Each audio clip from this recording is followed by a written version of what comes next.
So if you know me, you know that I have a kind of affinity for comics and by extension of that, manga. Some of my earliest artistic expressions were through comics because I used to read comics. Keep in mind that I was raised in Italy, so when I say comics, I don't mean like, DC, Marvel, superhero comics. No, it's more like more alternative comics, essentially, because that's what's popular there. Mainly Disney comics like Topolino.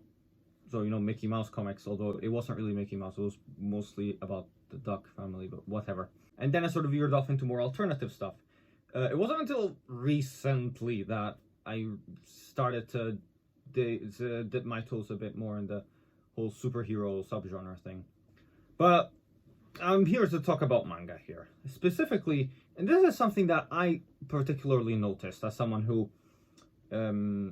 is bicultural and sort of got both sides of this argument. And this question that I had was, why are Italian mangas so teeny, right? So what am I trying to say here, essentially? Well, I'll just make my argument visually like this. So here we have a manga, right? This is an English languaged manga, right? Published by Viz Media, SJ, right? Now, this is the same manga, but it's the Italian version. And as you can see, there is kind of a little bit of a case of dimorphism going on here.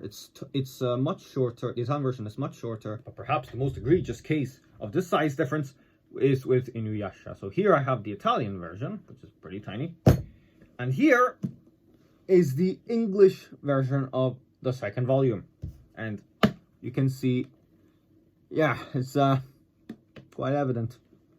And I have some other Italian mangas here, and you can tell, granted, 3 of these are by the same actually, there we go, 3 of these are from the same publisher, Star Comics, but still, you can tell that there is some clear, some clear size difference to even the same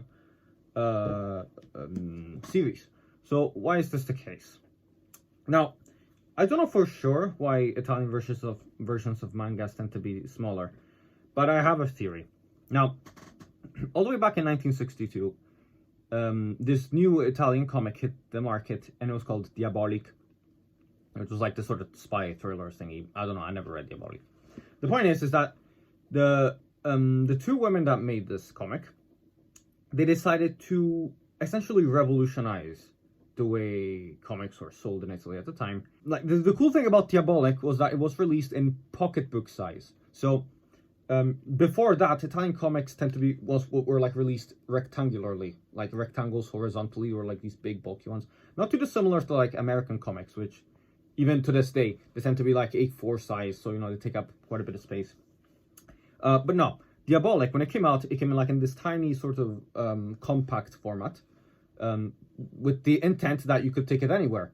You could, bring it on like transport or like at work or whatever, and then you could just read in your own time, fit it in a purse.